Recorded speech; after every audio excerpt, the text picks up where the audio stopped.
पढ़ने जा रहे हैं जी effect of temperature by Le Chatelier's principle. Temperature dependent Le Chatelier's की फोर्थ हेडिंग है। हमने फर्स्ट सेकंड थर्ड पढ़ ली। Effect of concentration, effect of pressure और वॉल्यूम, इफेक्ट ऑफ कैटलिस्ट, और बच्चे लास्ट हेडिंग है इफेक्ट ऑफ टेम्परेचर। देखें, टेम्परेचर डिपेंडेंट केमिस्ट्री में दो तरह के रिएक्शंस होते हैं। एक का नाम होता है एक्सोथर्मिक रिएक्शन और बच्चे दूसरे का नाम होता है एंडोथर्मिक रिएक्शन। याद रखना ये बात। एक्सो में एंडो में डिफरेंस क्या है? अच्छा, यहां पर एंथैल्पी ऑफ रिएक्शन मतलब हीट ऑफ रिएक्शन अगर ये प्लस में लिखी हो तो हम कहते हैं एंडोथर्मिक, और अगर एंथैल्पी ऑफ रिएक्शन नेगेटिव में आ जाए तो इसको हम नाम देते हैं exothermic reaction. Loss of heat, heat का लॉस होना, लॉस ऑफ हीट एक्सो होती है, और गेन ऑफ हीट या एब्जॉर्प्शन ऑफ हीट इसको बोलते हैं एंडोथर्मिक रिएक्शन। अब ये कैसे लिख सकते हैं? एक्सो को लिखने के दो तरीके हैं हमारे पास, थोड़ा ध्यान देना। ये आपके रिएक्टेंट्स हैं ए और बी, ये कन्वर्ट हो रहे हैं प्रोडक्ट सी में, और एंथैल्पी का साइन नेगेटिव होगा, -200, -400। अगर नेगेटिव में आ जाए तो आपको समझ आ जाएगी एक्सो। अदरवाइज एक तरीका और है, ए प्लस बी रिएक्टेंट है, ये मिल के प्रोडक्ट बना रहे हैं, प्रोडक्ट वापस आ रहे हैं, और अगर हीट प्रोडक्ट साइड में लिखी हो, या तो ऐसे लिखा हुआ आएगा या ऐसे लिखा आएगा, दोनों का मतलब सेम है, दोनों का मतलब सेम है, दोनों एक्सोथर्मिक की एब्रिविएशंस हैं। तो एक्सो, एक्सो का वर्ड लिया हुआ है एग्जिट से। एग्जिट मीन बाहर जाना, बाहर निकलना, हीट का लॉस होना, हीट देखो बाहर निकल रही है तो एक्सो।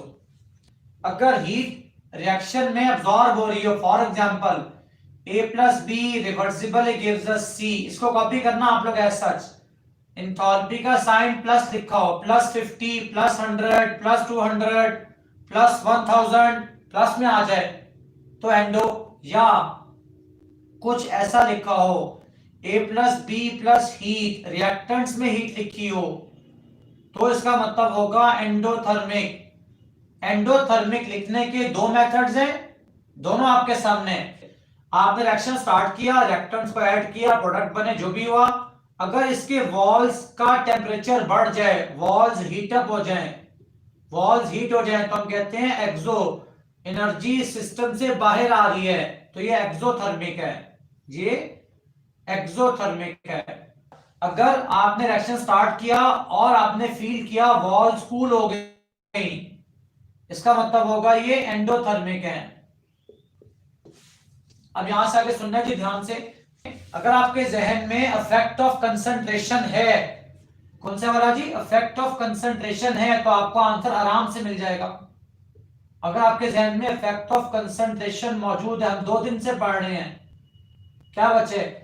अगर रिएक्टेंट्स की कंसंट्रेशन को इंक्रीज करते हैं तो रिएक्शन फॉरवर्ड जाता है, और अगर प्रोडक्ट को इंक्रीज करते हैं, प्रोडक्ट की कंसंट्रेशन को इंक्रीज करते हैं तो रिएक्शन बैकवर्ड जाता है। ये बच्चे हम कल से पढ़ रहे हैं, ध्यान देना। इधर आपने एक रिएक्शन लिया, आपने एक रिएक्शन लिया, इसमें रिएक्टेंट्स ऐड कर दिए, प्रोडक्ट बन गया, इक्विलिब्रियम आ गया, इक्विलिब्रियम आ गया, और वो एंडोथर्मिक है। आपने हाथ लगाया तो आपको कूलिंग फील हुई, इसका मतलब है ये एंडोथर्मिक है। आप ऊपर से इसको और हीट करना शुरू कर दो, रिएक्शन हो चुका है, इक्विलिब्रियम पे आ चुका है, आप इसे हीट कर रहे हो, आप इसे हीट कर रहे हो, या आपने बाहर से हीट किया। अब मुझे बताओ, इस रिएक्शन में हीट लेफ्ट साइड पे है, ऊपर से आप भी हीट कर रहे हो, तो रिएक्शन कहां जाएगा? फॉरवर्ड। ये बात ध्यान में रखो, ये हीट रिएक्टेंट में है, हीट रिएक्टेंट है, ऊपर से आप हीट कर रहे हो, मतलब हीट की कंसंट्रेशन बढ़ा रहे हो, हीट की कंसंट्रेशन बढ़ा रहे हो, तो रिएक्शन कहां जाएगा? फॉरवर्ड। इसका मतलब ये हुआ टेम्परेचर इंक्रीज करने से दुनिया में जितने भी एंडोथर्मिक रिएक्शंस हैं उनका टेम्परेचर जब भी इंक्रीज करोगे रिएक्शन फॉरवर्ड जाएगा। और अगर इसका टेम्परेचर डिक्रीज करूंगा, टेम्परेचर डिक्रीज करूंगा, हीट रिएक्टेंट में है, आपने इसको कूल किया, हीट कम कर दी, रिएक्टेंट कम कर दिए, फौरन से रिएक्शन बैकवर्ड जाएगा, फौरन से रिएक्शन बैकवर्ड जाएगा। अगर रिएक्शन एक्सो है, आपने टेम्परेचर इंक्रीज किया, हीट राइट साइड पे है और हीट कर दिया, रिएक्शन पीछे बैकवर्ड, वेरी गुड जी। लास्ट बात, अगर टेम्परेचर को डिक्रीज कर दें, टेम्परेचर डिक्रीज करने से डायरेक्शन क्या होगी? डिक्रीज करने का मतलब हीट को यहां से बाहर निकाला, हीट की कंसंट्रेशन को कम किया, प्रोडक्ट में कमी कर रहे हो, रिएक्शन फौरन से फॉरवर्ड जाएगा, वेरी गुड जी, फौरन से फॉरवर्ड जाएगा। लेकिन यहां पे काम खराब हो जाएगा, सुनना गौर से, आपका आंसर फॉरवर्ड है, आंसर इज करेक्ट। अगर आपसे एग्जाम में डायरेक्शन पूछे, एक्सो को टेम्परेचर डिक्रीज कर रहे हो, तो आंसर क्या दोगे? फॉरवर्ड। लेकिन एक प्रॉब्लम है, सबसे इंपॉर्टेंट, किसी भी केमिकल रिएक्शन के लिए पहला स्टेप होता है रिएक्टेंट्स को आपस में कोलाइड करें। जब रिएक्टेंट्स कोलाइड करेंगे आपस में तो रिएक्शन होगा, कोलिजन करेंगे, बॉन्ड टूटेंगे, नए बॉन्ड बनेंगे, तो रिएक्शन होगा। तो अगर आप टेम्परेचर डिक्रीज करोगे, तो आपने एक बात पढ़ी है कि टेम्परेचर तो काइनेटिक एनर्जी के डायरेक्टली प्रोपोर्शनल है, और अगर टेम्परेचर कम करोगे काइनेटिक एनर्जी कम होगी, जिससे कोलिजन्स कम हो जाएंगी, और जब कोलिजन्स कम होंगी रिएक्शन फॉरवर्ड अच्छा नहीं जाएगा, जाएगा फॉरवर्ड, लेकिन हमारे किसी काम का नहीं, क्योंकि इतना स्लो हो गया, इतना स्लो हो गया है कि रिएक्शन बहुत आहिस्ता आहिस्ता फॉरवर्ड जा रहा है।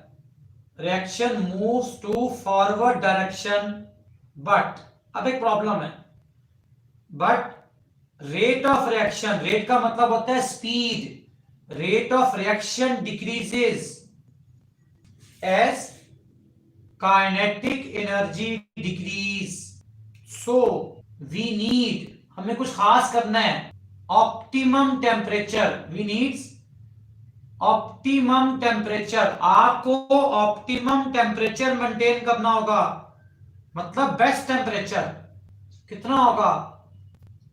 दैट इज तकरीबन 400 से 500 डिग्री सेंटीग्रेड, ये आपको करना पड़ेगा, ना इससे कम ना इससे ज्यादा। अगर आपको फॉरवर्ड लेके जाना है, अगर एक्सो को फॉरवर्ड लेके जाना है, तो आपको यह काम करना पड़ेगा।